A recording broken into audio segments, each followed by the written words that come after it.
Hello students, कोष प्रवाह विवरण जब हम बनाते हैं तो उसमें सोर्सेज ऑफ फंड और एप्लीकेशन ऑफ फंड को दर्शाते हैं। इसी में फंड्स फ्रॉम ऑपरेशन भी आता है, जो हम इससे पहले वाली स्टेप एडजस्टेड पीएनएल अकाउंट या स्टेटमेंट ऑफ प्रॉफिट बनाकर हम कंप्यूट करते हैं। प्रश्न में हमें कोष प्रवाह विश्लेषण के सवाल में हमें कुछ विभिन्न मदें नीचे समायोजन के रूप में दी हुई होती हैं और उनका प्रभाव कैसे फंड्स फ्रॉम ऑपरेशन और फंड फ्लो स्टेटमेंट में सोर्सेज एंड एप्लीकेशन के ऊपर पड़ता है। इसके संदर्भ में कुछ मदें हमने पिछले वीडियो में भी ली थी। आज भी हम ऐसी ही कुछ मदें लेने जा रहे हैं। सामान्यतया जो भी सूचनाएं होती हैं उनका जो संबंध होता है वो करंट एसेट्स और करंट लायबिलिटी से नहीं होता। ये ऐसे सारे समायोजन हमने देखे हैं पहले, परंतु कभी कभी ऐसी स्थिति भी आती है कि सूचनाओं में अतिरिक्त सूचनाएं जो हमें प्रश्न में दी हुई होती है उसमें चालू संपत्तियां या चालू दायित्वों का भी उल्लेख होता है। तो ऐसी स्थिति में उनका प्रभाव कैसे फंड्स फ्रॉम ऑपरेशन पर या सोर्सेज और एप्लीकेशन ऑफ फंड्स पर पड़ता है, इस बात को समझने का प्रयास करेंगे आज हम। इस क्रम में हमने कुछ विशेष मदें ली हैं जो प्रायः समायोजन के रूप में हमें प्रश्न में मिलती हैं। Pre acquisition profit. Pre acquisition profit का मतलब ये हुआ कि कोई संपत्ति हमने प्राप्त की, उससे पहले अगर उसके ऊपर कोई उपार्जित लाभ है तो वो भी हमें प्राप्त होता है। एग्जाम्पल के तौर पे अगर मैं मान लूं कि हमें बैलेंस शीट में प्रश्न में एसेट साइड में ट्रेड इन्वेस्टमेंट दिए हुए हैं।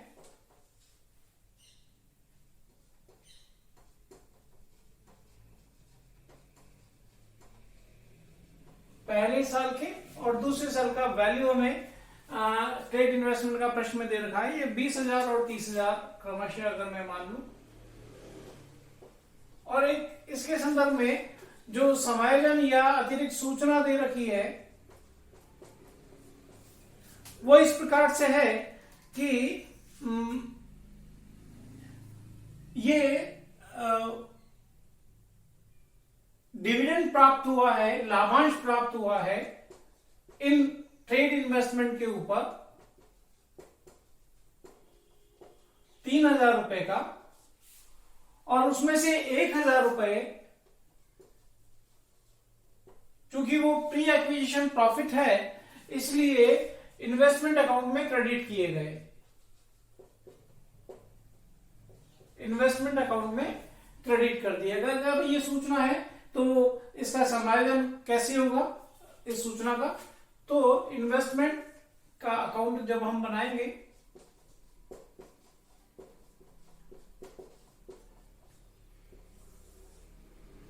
तो एसेट है, डेबिट बैलेंस है, टू बैलेंस बीडी 20,000, एक दो लाइन छोड़ के बाय बैलेंस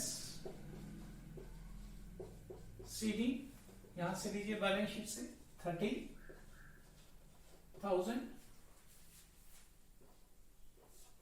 एक तो ये अकाउंट अपने को इसमें ये 1,000 रुपए इससे प्रभावित हो रहा है। मैं सूचना में जो खाते का नाम दे रखा है वो है लाभांश प्राप्ति, तो डिविडेंड अकाउंट बनाते हैं अपन।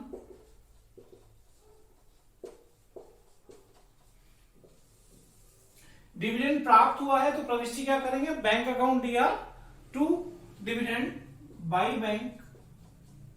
कुल मिला के जो राशि प्राप्त हुई है डिविडेंड रिसीव के नाम से वो है 3,000 रुपया। इसमें से जमा कर दिया गया है इन्वेस्टमेंट के अकाउंट में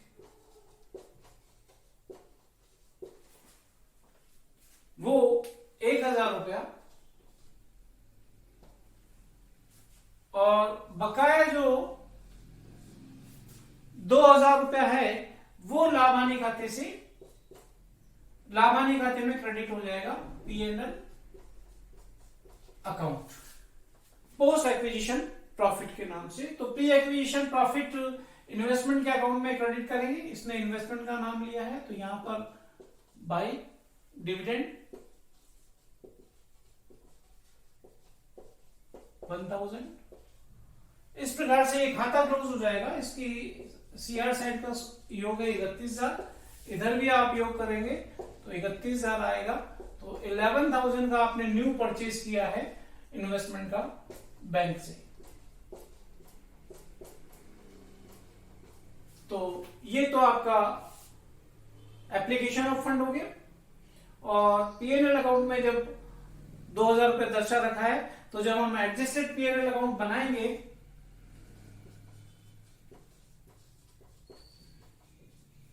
तो इसके सीआर पक्ष में ये राशि बताएंगे बाय डिविडेंड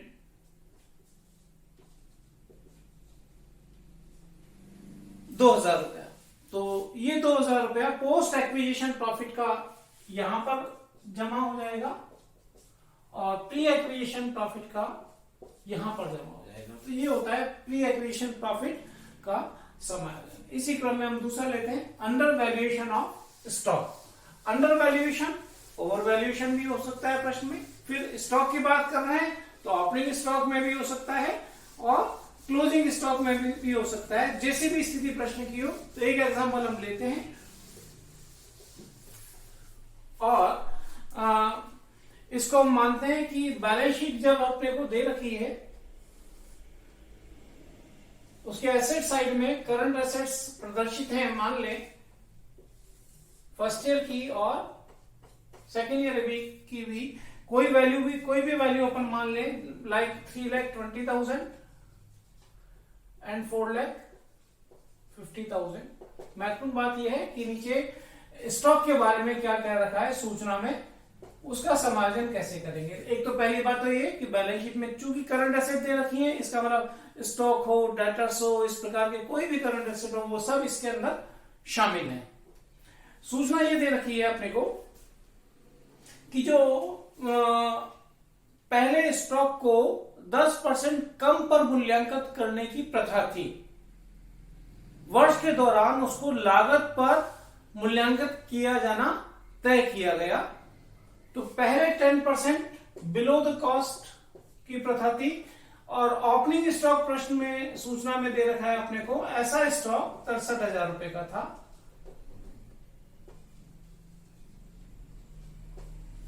और वर्ष के दौरान ये तय कर लिया गया कि अब लागत पर प्रदर्शित करेंगे और प्रश्न की सूचना के अनुसार क्लोजिंग स्टॉक लागत पर ही प्रदर्शित कर दिया गया है। तो इसका मतलब ये हुआ कि जब 4,50,000 में स्टॉक शामिल है वो तो लागत पर है, उसमें तो कोई समायोजन अपने को नहीं करना है। लेकिन 3,20,000 रुपए में जो ये 63,000 रुपए शामिल है वो वास्तव में 10% कम पर शामिल है। अगर इसकी सही लागत ज्ञात की जाती, कॉस्ट ज्ञात की जाती तो कितनी होती, 63,000 जो है 10% बिलो द कॉस्ट है, यानी कि 90% पे वैल्यूएट है, तो 100% कितना होता, 70,000 रुपया।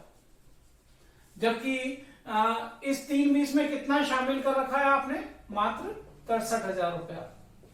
इसका मतलब 7,000 रुपया ऐसा है जो अंडर वैल्यूएशन है, अंडर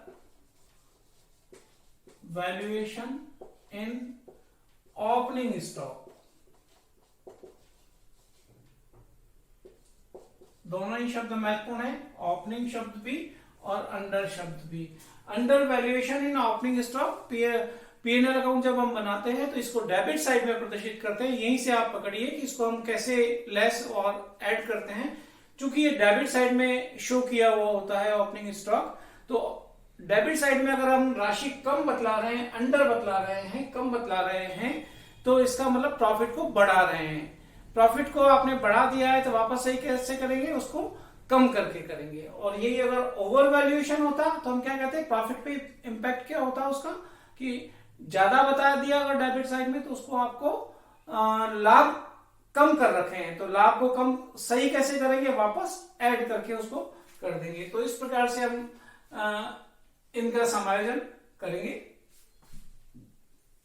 एक महत्वपूर्ण बात जो है कि सूचना में हमें स्टॉक दे रखा है यहां पर। तो जब हम schedule of change in working capital बनाएंगे तो जब करंट एसेट्स हमें प्रदर्शित करनी होगी फर्स्ट ईयर की, तो यहां पर 320 नहीं, 320 में इस अंडर वैल्यूएशन को जोड़ के 7,000 को जोड़ के 3,27,000 रुपए प्रदर्शित करनी है, और इसकी तुलना हमें करनी है कि 4,50,000 रुपया। तो ये इंक्रीज के कॉलम में जो डिफरेंस है वो यहां पर प्रदर्शित करना है। तो एक प्रभाव 7,000 का ये पड़ा। दूसरा प्रभाव ये पड़ेगा कि जब हम एडजस्टेड P&L अकाउंट बनाएंगे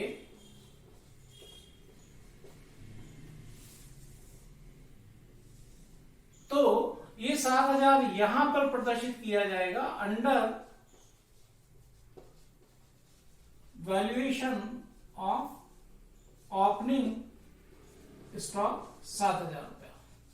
इसका मतलब क्या हुआ कि अगर over valuation on in opening stock होता सपोज, तो वो इधर आ जाता। ऐसे ही क्लोजिंग स्टॉक के संदर्भ में भी ये ओपनिंग स्टॉक में था, ऐसे क्लोजिंग स्टॉक चूंकि सीआर साइड में होता है तो उसका प्रभाव को ध्यान में रखते हुए अकॉर्डिंगली हम डेबिट और क्रेडिट साइड में उसको भी रखते। अंडर वैल्यूएशन का मतलब ये हुआ, मैं रिपीट करता हूं, कि डेबिट साइड में P&L अकाउंट में आपने क्या किया हुआ है, कम वैल्यू लिखा हुआ है स्टॉक का। स्टॉक का वैल्यू कम लिखने से लाभ बढ़ा हुआ है, लाभ बढ़ा हुआ है, तो उसको वापस रेक्टिफाई करने के लिए आप क्या कर रहे हैं, P&L अकाउंट में क्रेडिट साइड में इसको प्रदर्शित कर रहे हैं। अकॉर्डिंगली बाकी आइटम्स को भी हम प्रदर्शित कर सकते हैं। तो ये प्रभाव पड़ा अंडर वैल्यूएशन का। ऐसे ही अगला देखिए समायोजन, capital, share capital issued against other than cash, यानी कि संपत्तियों के बदले में वो इशू की गई। तो एक एग्जांपल हम इसका भी मान लेते हैं कि शेयर कैपिटल, बैलेंस शीट से ही चलते हैं हम। बैलेंस शीट में अगर हमें शेयर कैपिटल इधर दे रखी है, मान लें 50,000 की और 1,00,000 की, और यहां पर हम मान लें कि गुडविल दे रखा है 5,000 और 10,000 का, मशीनरी दे रखी है 20,000 की और 40,000 की, एट कॉस्ट मान लेते हैं इसको, और सूचना अपने को दे रखी है कि 50,000 रुपए की शेयर कैपिटल जारी की गई वर्ष के दौरान, और इसके बदले में 20,000 की machine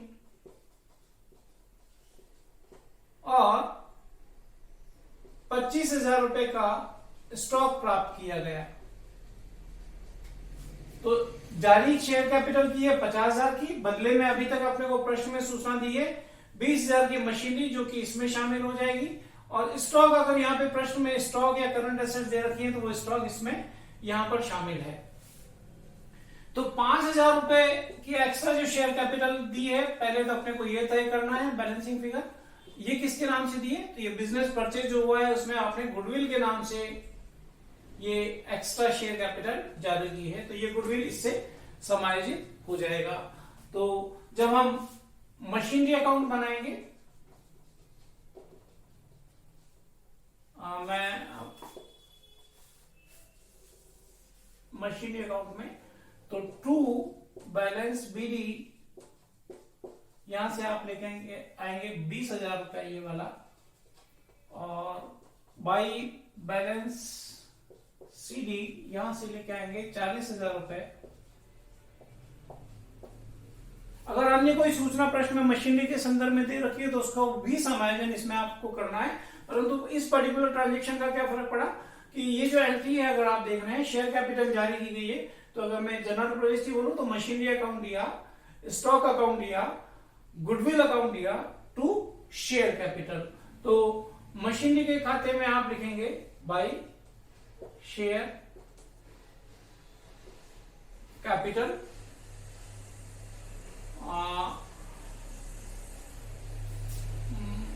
to share capital, purchase of machinery कितने की, 20,000 रुपए की। नॉर्मली इस जगह पे आप पाते हैं कि जब आप परचेज करते हैं तो यहाँ पे बैंक होता है, परंतु फिलहाल शेयर कैपिटल यहाँ पर है। ऐसे ही गुडविल का अकाउंट जब आप बनाएंगे तो अपने आप ही एडजस्ट होगा। 5,000 ओपनिंग बैलेंस है, 10,000 क्लोजिंग बैलेंस है, और एंट्री की बात वही करें, मशीनरी अकाउंट दिया, स्टॉक अकाउंट दिया, गुडविल अकाउंट दिया, टू शेयर कैपिटल। तो ये गुडविल परचेज हो गई together with the business purchase. ये हो गया 5,000 रुपए का, जो हमने यहां से ये वैल्यू कंप्यूट किया। दो, फिर हम बना रहे हैं तीसरा, करंट एसेट्स और करंट लायबिलिटी को छोड़ के समस्त संपत्तियों एवं दायित्वों और सूचनाओं में दी गई बातों का खाता हम बनाते हैं। तो तीसरा खाता है शेयर कैपिटल अकाउंट।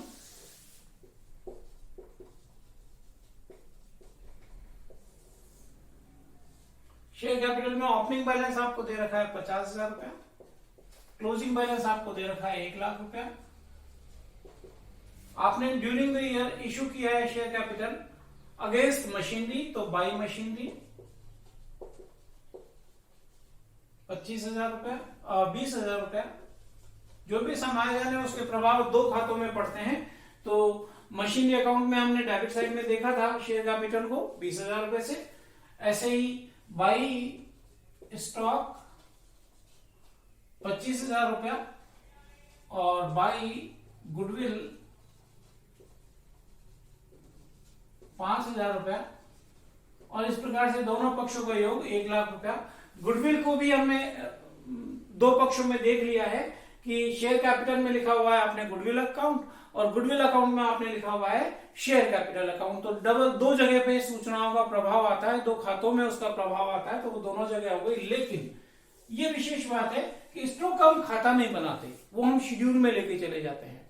तो स्टॉक 25,000 रुपए का प्रभाव भी दूसरी जगह पे आना चाहिए, और यही बात हम सीख रहे हैं कि ये जो है इससे भी कोष आया है, सोर्स ऑफ फंड ये बना है। फंड का मतलब चालू संपत्तियों में, वर्किंग कैपिटल में, कैश में वृद्धि को कहना है। तो इसका मतलब स्टॉक आने से भी कोष में वृद्धि हुई है।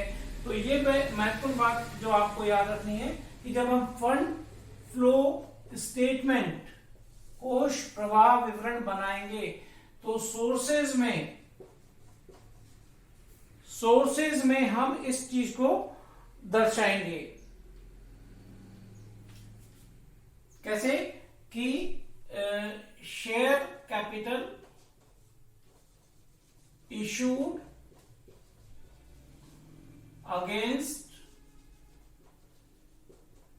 Stock, for stock, against stock कितना रुपया, 25,000 रुपया। तो ये सोर्स हम यहां पर प्रदर्शित करेंगे जब भी अदर देन स्टॉक हम इसको लेके आते हैं। तो एफएफएस में ये चीज भी आएगी। इसके अलावा मशीनरी का आपस में एडजस्टमेंट हो गया, गुडविल का आपस में एडजस्टमेंट हो गया। तो ये आप ध्यान रखेंगे इस प्रकार के समायोजन में। एक और ले लेते हैं, profit on sale transfer to capital reserve. Profit on sale transfer to capital reserve कि मान लो अगर हमें बैलेंस शीट में ऐसी सूचना दे रखी है कि कैपिटल रिजर्व लायबिलिटी साइड में कैपिटल रिजर्व अकाउंट दे रखा है, मान लें नील और 20,000,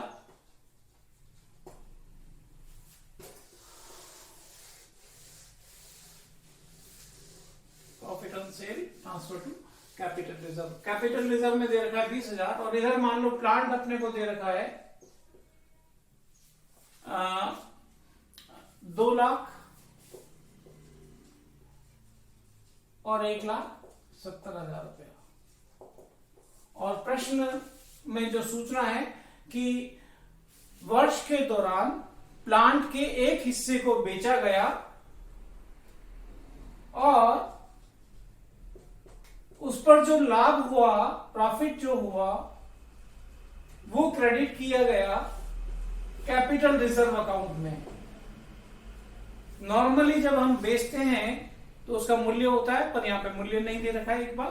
दूसरा, जब हम संपत्ति को बेचते हैं तो लाभ हानि खाते में P&L अकाउंट में एडजस्ट होता है, परंतु यहां कहते हैं कि प्रश्नानुसार उसको कैपिटल रिजर्व में एडजस्ट करना है। तो अगर मैं कैपिटल रिजर्व अकाउंट को पहले बना लूं तो ज्यादा आसान हो जाएगा। कैपिटल रिजर्व अकाउंट, पूंजी संचय खाता जिसका ओपनिंग बैलेंस 0 है, तो बाई बैलेंस BD निल और टू बैलेंस CD 20,000। और कोई सूचना नहीं है तो ये बैलेंस किस अकाउंट से आया, तो नॉर्मली कैपिटल रिजर्व है तो पूंजीगत प्रकृति की आय ही इसमें आती है और ये प्रश्नानुसार दे ही रखा है। तो ये बाई जो हमने सेल किया है वो है प्लांट, तो प्लांट अकाउंट ब्रैकेट में सेल, प्रॉफिट ऑन सेल, इसमें क्रेडिट कर दिया गया कितना, बैलेंसिंग फिगर के रूप में जो आएगा 20,000 जब हम खाते को मैच करेंगे तो ये। और जब हम प्लांट अकाउंट बनाएंगे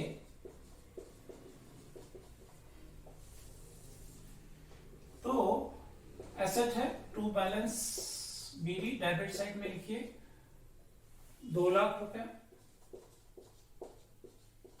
2 या 3 लाइन छोड़ के मैं लिख रहा हूं by balance CD, balance sheet में दे रखा है 1,30,000 रुपया। अगर ये सूचना प्रश्न में नहीं होती तो हम कहते हैं कि 2 लाख की संपत्ति थी, 1,70,000 की क्यों रह गई, क्योंकि आपने बेच दिया। और यहाँ पर आप लिखते बाई बैंक ब्रैकेट में से 30,000 रुपए का बैलेंसिंग फिगर। पर फिलहाल अपने को क्या रखा है कि संपत्ति हमने बेची भी है और उस पर जो लाभ हुआ है वो कैपिटल रिजर्व में डाला भी है। तो कितने रुपए में बेची और कितना लाभ हुआ ये प्रश्न में नहीं दे रखा है, इसलिए पहले कैपिटल रिजर्व देखिए। कैपिटल रिजर्व में जितना भी लाभ हुआ है ये बढ़ा हुआ है 20,000 रुपए से, तो ये 20,000 इसी कारण से हुआ है। तो ये जो बैलेंसिंग फिगर है 30,000 रुपए की संपत्ति तो कम हुई है, 30,000 की संपत्ति कम हुई है और 20,000 रुपए का लाभ हुआ है, यानी कुल मिला के संपत्ति को 50,000 रुपए में बेच दिया गया है। तो यहां पर बाई बैंक 30 नहीं लिखेंगे आप, यहां पर कितना लिखेंगे 50,000 रुपया ब्रैकेट में सेल, क्योंकि जो 20,000 रुपए का प्रॉफिट है वो देखिए पहले उस खाते को बना लेते तो ये आसान हो जाता है। टू कैपिटल रिजर्व अकाउंट, ये हुआ जो प्रॉफिट है वो ट्रांसफर टू कैपिटल रिजर्व हो गया 20,000।